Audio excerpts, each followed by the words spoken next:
friends, we all know how annoying it is when you try to start your car only to realize the battery is dead. So in this episode I'm going to show you a great product that can help you prevent that.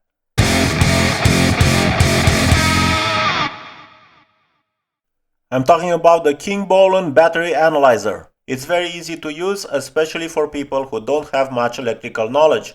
It can be used for 6, 12 or 24 volt batteries. All you need to do is connect it to the battery terminals and it will tell you the state of health, the state of charge. It has an integrated multimeter to check if the alternator is charging correctly, a waveform reading, which we'll talk about later, and a quick test mode for many types of car batteries. The product comes in a hard case with a zipper that looks really nice. Inside we have a quick start guide and also a user manual where all the functions are explained, including how to interpret the results. I actually read it and I must say I learned a lot of new and useful things about car batteries.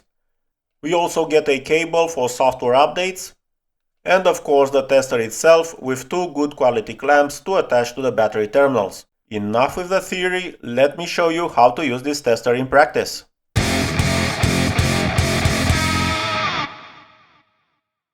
I have here two batteries. The first is a car battery called Caranda Suprema 12 volt 75 amp hour 750 cold cranking amps. And here I've got a small AGM battery from a bait boat with sonar, also 12 volt. Let's connect the tester and see what it shows.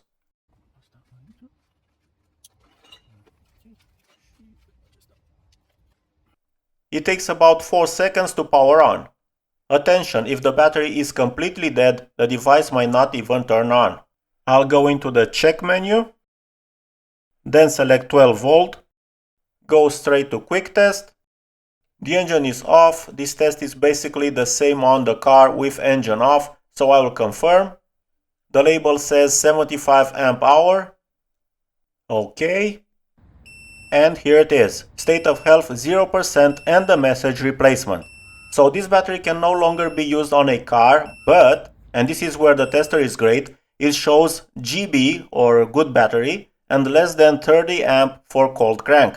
That means the battery doesn't have the power to turn a starter motor and start a car, because depending on engine size and fuel type you need at least 200 cold crank amps, but it can still be recharged with a charger and used to power, for example, an LED lamp or even a radio when I'm out camping or fishing.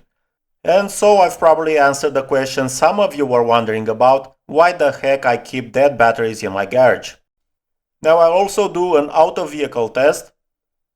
This one is a regular flooded battery, 750 cold cranking amps, and we get the same result.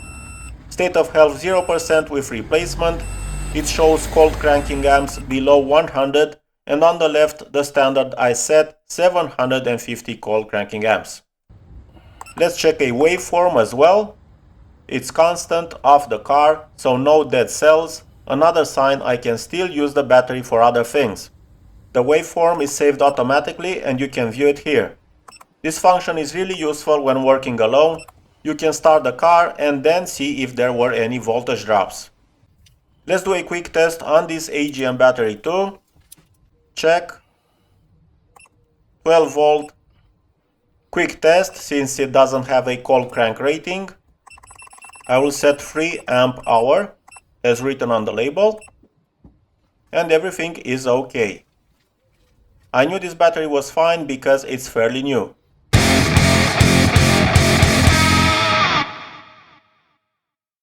Now let's try the tester on an already installed car battery.